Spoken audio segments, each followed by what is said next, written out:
This content explores one of humanity's most profound philosophical territories, the simultaneous beauty and tragedy of conscious existence. Rather than offering false comfort, it presents an unflinchingly honest examination of what it means to be alive, aware, and fundamentally alone in our experience. Each of us moves through life, carrying invisible burdens that shape every interaction we have. There are aspects of our personality, quirks, habits, blind spots, that affect everyone around us in ways we may never fully comprehend. Perhaps you speak too loudly in quiet spaces, or you have a tendency to monopolize conversations without realizing it. Maybe there's something about your energy that makes certain people uncomfortable, though they'd never tell you directly. This isn't a judgment, it's simply the reality of being human. We all possess traits that irritate others, and we're often the last to know what they are. The feedback we receive about ourselves is filtered through politeness, social conventions, and people's desire to avoid conflict. As a result, we navigate the world with an incomplete picture of our own impact on others. Think about the people who have gradually distanced themselves from your life.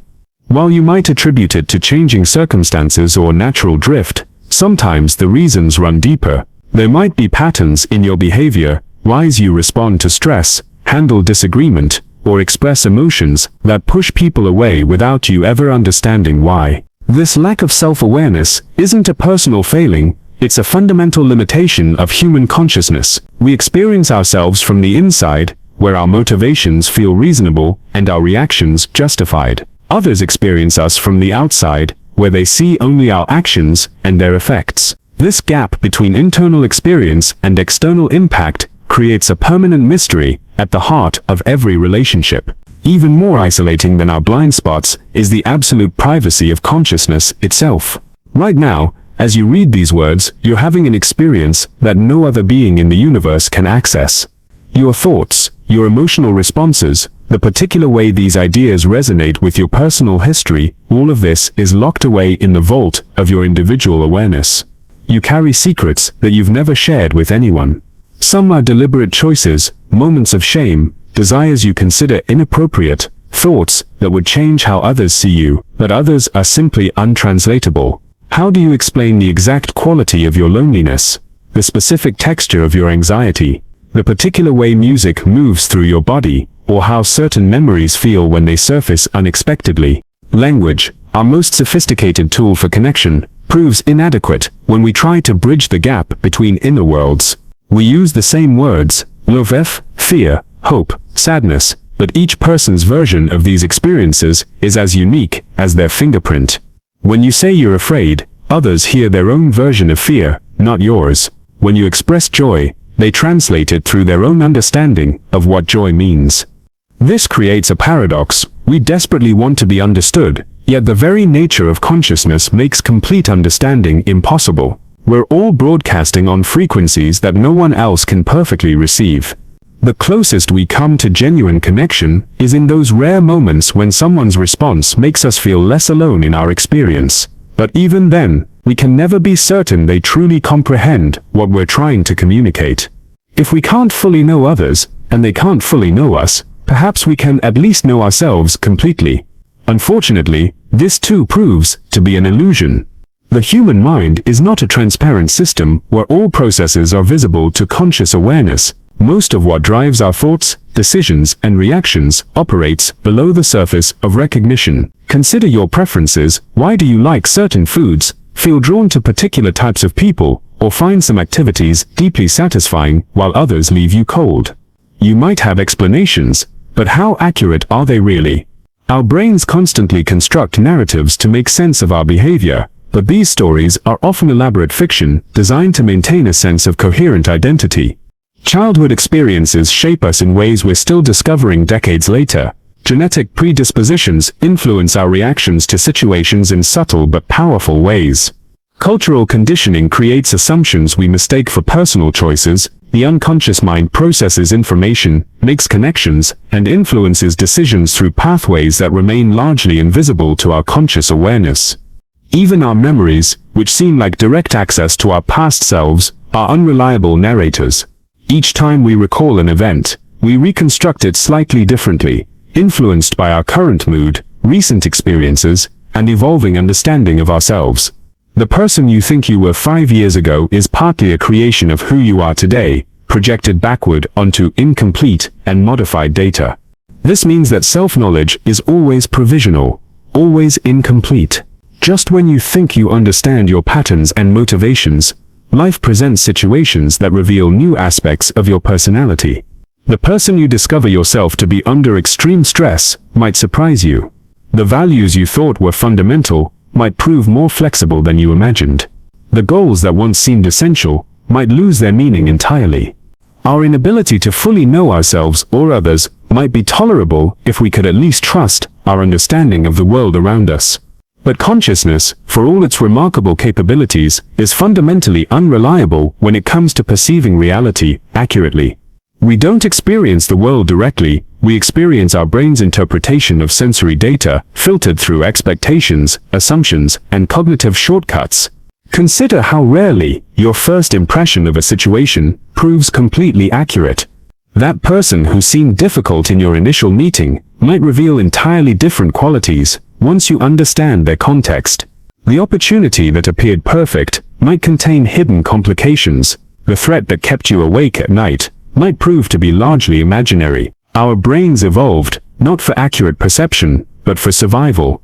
They're designed to make quick decisions based on limited information, to find patterns even where none exist, and to prioritize certain types of information over others. This creates systematic biases in how we interpret events, relationships, and even our own experiences. What we call reality is actually a highly processed, selectively edited version of whatever is actually happening around us. Colors don't exist in the external world, they're created by our visual system. Emotions aren't inherent properties of situations, they're generated by our interpretation of those situations. Even time, which seems like the most fundamental aspect of existence, is experienced differently by each consciousness. If our perceptions are unreliable, and our self-knowledge incomplete, perhaps we can at least take credit for our achievements, and accept responsibility for our failures.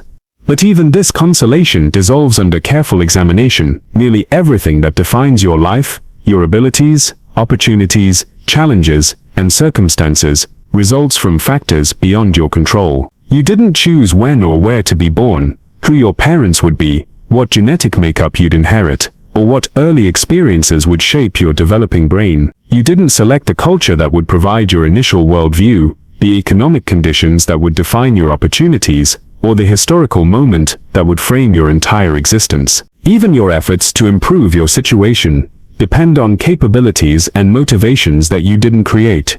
The discipline to work toward long-term goals, the intelligence to identify effective strategies, the emotional resilience to persist through setbacks, all of these emerge from the complex interaction of factors that preceded your conscious choices. This doesn't mean your decisions are meaningless, but it does suggest that the outcomes of those decisions depend heavily on circumstances beyond your influence. Two people making identical choices might experience vastly different results based on timing, context, and pure chance. Success and failure often have more to do with being in the right place at the right time than with personal virtue or effort.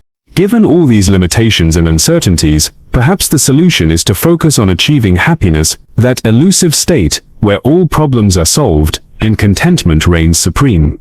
Unfortunately, this goal proves to be as illusory as the others we've examined. Happiness, as commonly understood, is not a destination, but a temporary state that arises and fades based on constantly changing conditions. Even when we achieve something we've long desired, the satisfaction it brings is typically brief. Our minds quickly adjust to new circumstances, returning to baseline levels of contentment while identifying new sources of dissatisfaction. This isn't a design flaw, it's a feature. The human motivational system evolved to keep us moving, seeking, striving. If we could achieve permanent satisfaction, we might lose the drive that keeps us alive and reproducing. Instead, we're designed to experience life as a series of problems to be solved, with each solution revealing new challenges. The moments of genuine joy and peace we do experience are precious precisely because they're temporary. They arise spontaneously from unexpected combinations of circumstances, relationships, and internal states. They can't be manufactured through willpower or purchased with achievement. They visit us briefly, and then move on, leaving us with memories and the hope of their return. Even if we could solve all these philosophical problems, if we could know ourselves completely, understand reality accurately, and achieve lasting contentment, meanness time would still render our efforts temporary. Every skill we develop, every piece of knowledge we acquire, every relationship we build exists within a context that's constantly changing. The technologies that define your current work life will eventually be replaced by something unimaginable today. The cultural references that connect you with your generation will become historical curiosities to those who come after. The physical and mental capabilities you rely on will gradually decline, making you increasingly dependent on systems and people you may not understand. This process is already underway.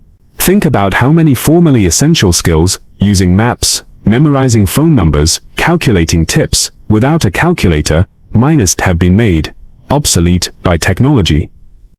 In just the past few decades, consider how rapidly social norms around communication, work, and relationships have shifted.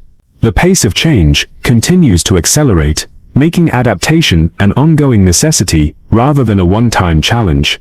Your current role in family, work, and community will eventually be filled by others who bring different perspectives, capabilities, and energy to those positions. This isn't a failure on your part, it's the natural cycle of renewal that keeps human societies vital and adaptive. But it does mean that whatever importance you currently feel in these roles is temporary. Perhaps the most sobering reality is that even your existence itself will eventually be forgotten. The people who know you best remember your specific way of laughing, your particular opinions, the stories you tell, will themselves age, decline, and disappear. With them will go the most vivid evidence that you were ever here. This process is already happening. How many details do you remember about your great-grandparents? Even if you know some basic facts about their lives, do you know what they worried about, what made them laugh, how they spent their ordinary days? The richness of their lived experience has been reduced to a few data points, if anything at all. The same fate awaits your own experience. The moments that feel most significant to you right now, your proudest achievements, your deepest relationships, your most profound insights, will fade from active memory as surely as last week's weather. Even if some record of your existence survives in documents or digital traces, the felt sense of who you were will be lost. This isn't necessarily tragic.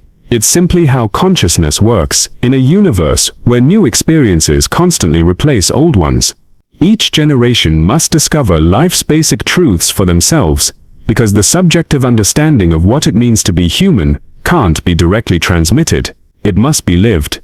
Given all these limitations, our blindness to ourselves and others, the unreliability of perception, the role of chance in shaping our lives, the temporary nature of happiness, our inevitable obsolescence, and the certainty of being forgotten. The question arises, what's the point of any of it? Remarkably, despite understanding all of this, most people don't want their story to end. Even in the face of life's fundamental absurdities and limitations, something in us rebels against the idea of non-existence. This rebellion itself points toward a different kind of meaning, not the kind that comes from external validation or permanent achievement, but the kind that emerges from the very act of being conscious in an unconscious universe. The fact that matter can organize itself in such a way as to contemplate its own existence is perhaps the most unlikely thing that has ever happened. The odds against the specific configuration of events that led to your particular consciousness existing at this moment are so astronomical that they approach impossibility. Yet here you are, aware of being aware, capable of pondering questions that have no final answers. Instead of seeing life's limitations as reasons for despair, they can become the very conditions that make existence meaningful. If you will be forgotten, then this moment, right now, as you read these words, has a preciousness that wouldn't exist if it were permanent. If your current importance is temporary, then you're experiencing a kind of significance that's unique to this particular configuration of time and circumstance. The fact that happiness comes and goes makes its appearance more valuable, not less. The unpredictability of life creates opportunities for surprise, discovery, and growth, that wouldn't exist in a perfectly controlled existence. Even the things that are wrong with you, those irritating traits and blind spots we discussed at the beginning, are part of what makes you specifically you rather than a generic human being. Between the extremes of boredom and anxiety that characterize much of daily existence, there are countless moments of engagement, connection, and wonder.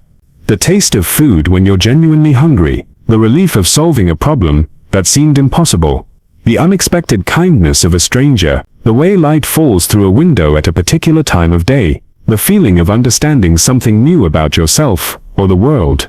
These experiences don't need to be permanent to be meaningful. In fact, their temporary nature is part of what gives them power. They remind us that consciousness, for all its limitations, is capable of transforming even the most ordinary moments into something remarkable through the simple act of paying attention. Perhaps most importantly, recognizing the universal nature of these human limitations creates a foundation for genuine connection with others. When you understand that everyone carries invisible burdens, lives locked in private experience, struggles with self-knowledge, and faces the same ultimate uncertainties, it becomes easier to extend compassion both to yourself and to those around you. The person who irritates you is dealing with their own version of all these challenges. The success you envy was shaped by circumstances beyond the achiever's control. The failure you judge harshly reflects the same kind of limitations that affect your own efforts. Everyone is improvising their way through an existence that no one fully understands, using tools that no one completely controls. This shared condition of uncertainty and limitation doesn't diminish the importance of effort, growth, and connection. It makes them more precious. When you know that your time with any person is limited, that your understanding of them will always be incomplete, that the relationship exists within a web of chance and circumstance, each moment of genuine connection becomes something to treasure, rather than take for granted. The deepest truth about human existence might be that it remains fundamentally mysterious even to those living it. We can map the brain, decode the genome, trace the history of the universe, and still not fully explain why there's something rather than nothing, why consciousness exists, or what it all means. This mystery isn't a problem to be solved, but a condition to be embraced. It means that no matter how much you learn about yourself and the world, there will always be more to discover. Every day offers the possibility of surprise, of seeing something familiar in a new light, of understanding a connection that was previously hidden. Your unique perspective on this mystery is the particular way consciousness manifests in your specific brain, influenced by your particular history and circumstances, is something that has never existed before and will never exist again. While you're here, you're the universe's only way of experiencing itself from exactly this angle. This is both a tremendous responsibility and an incredible gift. What you make of this temporary arrangement of atoms and energy that thinks it's you will never be duplicated. The specific way you interpret beauty, struggle with difficulty, connect with others, and make sense of existence is your unique contribution to the vast experiment of consciousness exploring itself. In the end, the very things that seem to make life meaningless, its temporary nature, its uncertainties, its limitations, might be precisely what give it meaning. Not the meaning of a completed project with a clear purpose, but the meaning of an ongoing creative act, improvised moment by billions of conscious beings, trying to figure out what it means to be alive. And despite everything, despite the limitations, the uncertainties, the inevitable ending, you're still here, still curious, still engaged with the question of how to live. That engagement itself might be the closest thing to an answer we're likely to find.